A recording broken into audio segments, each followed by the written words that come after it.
तो hello friends, welcome back my YouTube channel medical intelligence. तो हम पढ़ रहे हैं ईयर डिसऑर्डर। ईयर डिसऑर्डर के अंदर हमने पिछला टॉपिक जो पढ़ा था वो हमारा टॉपिक था फ्रुंकोलोसिस। फ्रुंकोलोसिस हमने टॉपिक जो है कि कवर किया था। अब आज के टॉपिक में हम पढ़ने वाले हैं मेस्टोडोइटाइटिस। तो मेस्टोडोइटाइटिस क्या होते हैं? Inflammation of the mastoid air cells of the temporal bone in known as the mastoiditis. डाइटिस यानी आइटिस वर्ड का मतलब ये होता है इन्फ्लामेशन। तो इन्फ्लामेशन हो जाती है हमारे मेस्टोइड एयर सेल जो होते हैं, यानी कि हमारे एयर के जो सेल होते हैं उसके अंदर क्या हो जाती है, इन्फ्लामेशन हो जाती है, जो कि हमारी जो टेम्पोरल बोन होती है उसके पास में होता है। It is may be acute और क्रोनिक, ये दोनों टाइप से हो सकती है, यानी कि एक्यूट भी हो सकती है और क्रोनिक भी हो सकती है, यानी कि जो है कि अभी हुई या फिर लंबे टाइम से भी हो सकती है। फिर इसके कॉजेज है। कॉजेज इसके यहाँ पे देख सकते हो, it is most commonly develops after otitis media. तो इसके कारण क्या होता है कि ओटाइटिस मीडिया जो हमने जो टॉपिक पढ़ा था इसी के अंदर, उसके बाद भी ये हो सकता है, वह भी इसका एक कारण हो सकता है। और फिर है presence of middle ear C skin cyst that block are drainage of the year. तो स्किन की जो सिस्ट हो जाएगी, यानी कि आपके ईयर के पास में या ईयर के अंदर अगर सिस्ट हो जाती है उसके कारण भी हो सकती है। क्लिनिकल फीचर, तो इसकी क्या क्या सिम्टम्स हमें देखने को मिलते हैं। Earache even slight movement of the head cause pain in ear. तो ईयर में हमें पेन जो है कि हो सकता है। फिर स्वेलिंग हो सकती है मेस्टोइड रीजन। तो मेस्टोइड रीजन जो होता है उसके अंदर स्वेलिंग हो सकती है। Redness around the year and mastoid reason. तो रेडनेस हो सकती है हमारी जो जो मेस्टोइड जो रीजन होता है उसके आसपास जो होता है कि रेडनेस हो सकता है। टेडरनेस एंड द मेस्टोइड रीजन। तो टेडरनेस हो सकती है हमारे ईयर के जो पार्ट होता है उसके अंदर। लो ग्रेड फीवर, तो लो ग्रेड जो फीवर होता है वो भी हो सकता है। मलाइसिस हो सकता है, एनोरेक्सिया हो सकता है, हेडेक हो सकता है, हियरिंग लॉस हो सकता है, और इसके अंदर इरिटेबिलिटी होती है वो भी हो सकती है। एबनॉर्मल ईयर डिस्चार्ज हो सकता है, यानी कि आपके जो ईयर है उसके अंदर से फर्स्ट डिस्चार्ज हो सकता है या फिर दूसरा भी कोई जो है कि डिस्चार्ज हो सकता है। Diagnosis of the patient is made of the basis of the following. तो क्या डायग्नोसिस करेंगे, किस प्रकार से जो है कि पता करेंगे। तो सबसे पहले clinical manifestation of the patient. तो पेशेंट के सिम्टम से देख के या उसके साइन देखकर हम जो है पता कर सकते हैं।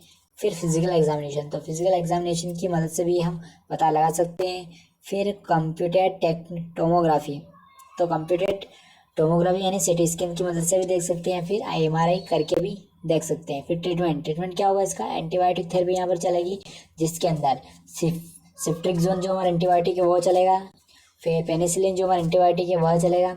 और एनाल्जेसिक ड्रग्स के अंदर जो कि पेन रिलीफ होते हैं वो यहाँ पर जो है कि चलेंगे। एंटीबायोटिक ड्रग्स जिसके अंदर है हमारा maintain normal body temperature, paracetamol दे सकते हो या फिर एंटीबायोटिक ड्रग्स जो होते हैं वो दे सकते हो।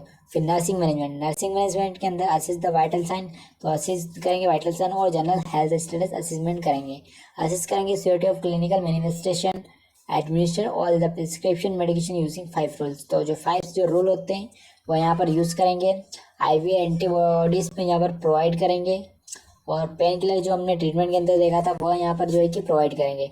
एंटीपायरेटिक ड्रग्स यहाँ पर दे सकते हैं, प्रोवाइड करेंगे। Comfort position, patient calm and cool and comfortable position and environment provide करेंगे। Perform cold sponging of the patient in suffering from fever, अगर पेशेंट को फीवर है तो उसको जो है कि कोल्ड स्पंजिंग प्रोवाइड करेंगे। Closely monitor in the patient presence of the associated complication in the patient suffering from mastoiditis following complaints may be arise.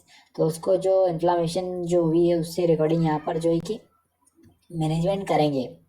तो कॉम्प्लिकेशन क्या क्या हो सकती है इसके अंदर, तो मेनिंजाइटिस हो सकती है, ब्रेन एब्सेस हो सकता है, लेबियरेंथाइटिस हो सकता है, डैमेज ऑफ द